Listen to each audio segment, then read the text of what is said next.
خالق کا پیغام، انسان کے نام، پرانی مضامین کا خلاصہ، روزانہ ایک پارہ، محترم پروفیسر ڈاکٹر محمد الیاس فیصل کے ساتھ۔ الحمد للہ وکفا وسلام علی عبادہ الذین اصطفى رب اشرح لی صدری ویسر لی امری واحلل عقدۃ من لسانی یفقہوا قولی۔ انشاءاللہ آج ہم چھٹے پارے کا خلاصہ آپ کی خدمت میں عرض کریں گے۔ چھٹے پارے کا آغاز سورۃ النساء کی آیت نمبر 149 سے 176 تک ہے۔ یہاں ہم ایک بات عرض کرتے چلیں کہ پورے قرآن کریم میں اللہ رب العزت نے عورتوں کی عزت افزائی کے لیے ایک ایسی صورت نازل فرمائی جس کا نام ہی عورتوں کی طرف منسوب ہے، اور اس کا نام سورۃ النساء ہے، عورتوں کی صورت۔ قرآن میں کسی صورت کا عورتوں کی طرف منسوب ہو جانا یہ ان کے لیے کتنا بڑا اعزاز ہے، جبکہ پورے قرآن کریم میں اس کے بالمقابل مردوں کے حوالے سے کوئی صورت نہیں ہے جس کا نام سورۃ الرجال ہو۔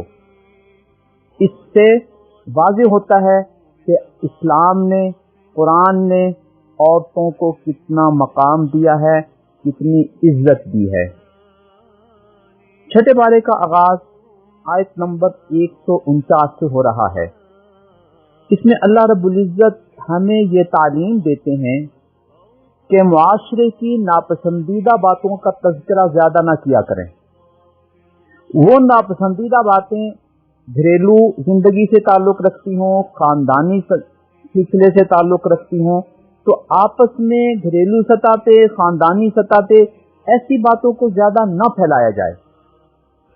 اچھی باتوں کا تذکرہ کریں، اس سے مثبت سوچ ڈیولپ ہوگی، پازیٹیو سوچ لوگوں کی بنے گی۔ اگر اس کے مقابل منفی باتوں کا تذکرہ زیادہ ہوگا، منفی سوچیں ابھریں گی اور اس کے نتائج گھریلو اور خاندانی زندگی پر پڑیں گے۔ معاشرتی سطح پہ چوری، ڈکیتی، دیگر جرائم، قتل و غارت کو ہائی لائٹ کر کے میڈیا میں پیش کرنا، اس سے سنسنی پھیلتی ہے، خوف و ہراس پھیلتا ہے، جرائم میں اضافہ ہوتا ہے۔ آپ نے غور کیا ہوگا کہ جب بھی اخبارات میں کسی جرم کا تذکرہ ہائی لائٹ ہوتا ہے، کسی بچے یا بچی سے زیادتی اور اس کے قتل کی خبریں نشر ہوتی ہیں، تو ان دنوں میں مزید ایسے بہت سے جرائم میڈیا میں آتے ہیں جن میں اسی کیفیت کے ساتھ جرائم کیے جا رہے ہوتے ہیں۔ گویا جس جرم کو ہائی لائٹ کر کے پیش کیا گیا تھا، اس جرم کے تناسب میں اضافہ ہوا۔ یہ ایک نفسیاتی کیفیت ہے جس کو اللہ رب العزت نے ہمیں اصلاح کی غرض سے بتا دیا۔ آج ہمارا میڈیا زرد میڈیا ہے، شام کی صحافت ہے، جو صرف اور صرف اپنی ریٹنگ بڑھانے کے لیے، معاشرے میں سنسنی پھیلانے کے لیے اس طرح کی خبروں کو ہائی لائٹ کرتا ہے، لیکن معاشرے پہ اس کے کیا منفی اثرات مرتب ہوتے ہیں اس سے ان کو کوئی غرض نہیں ہے۔ ایک دور تھا جب جرائم، چوری، قتل و غارت کا پھیلاؤ یہ سینما سے ہوتا تھا، کہ وہاں ایسی چیزیں دکھائی جاتی تھیں جن کو دیکھ کر جرائم پیشہ لوگ جرم کرنا سیکھتے تھے اور معاشرے میں فساد برپا کرتے تھے۔ اب یہ ذمہ داری میڈیا ادا کر رہا ہے۔ آج اگر ہم عرب ورلڈ اور یورپ کے میڈیا کو دیکھیں تو وہاں اس طرح کی منفی خبروں کا تناسب بہت محدود ہوتا ہے اور اس کو زیادہ ہائی لائٹ نہیں کیا جاتا، یا بالکل ان کا ذکر ہی نہیں ہوتا۔ یہ صورتحال اللہ تعالیٰ نے نفسیاتی طور پر اس آیت نمبر 149 میں ہمیں بتائی ہے۔ ہاں، یہ فرما دیا کہ اگر کسی پر ظلم ہوا ہو تو پھر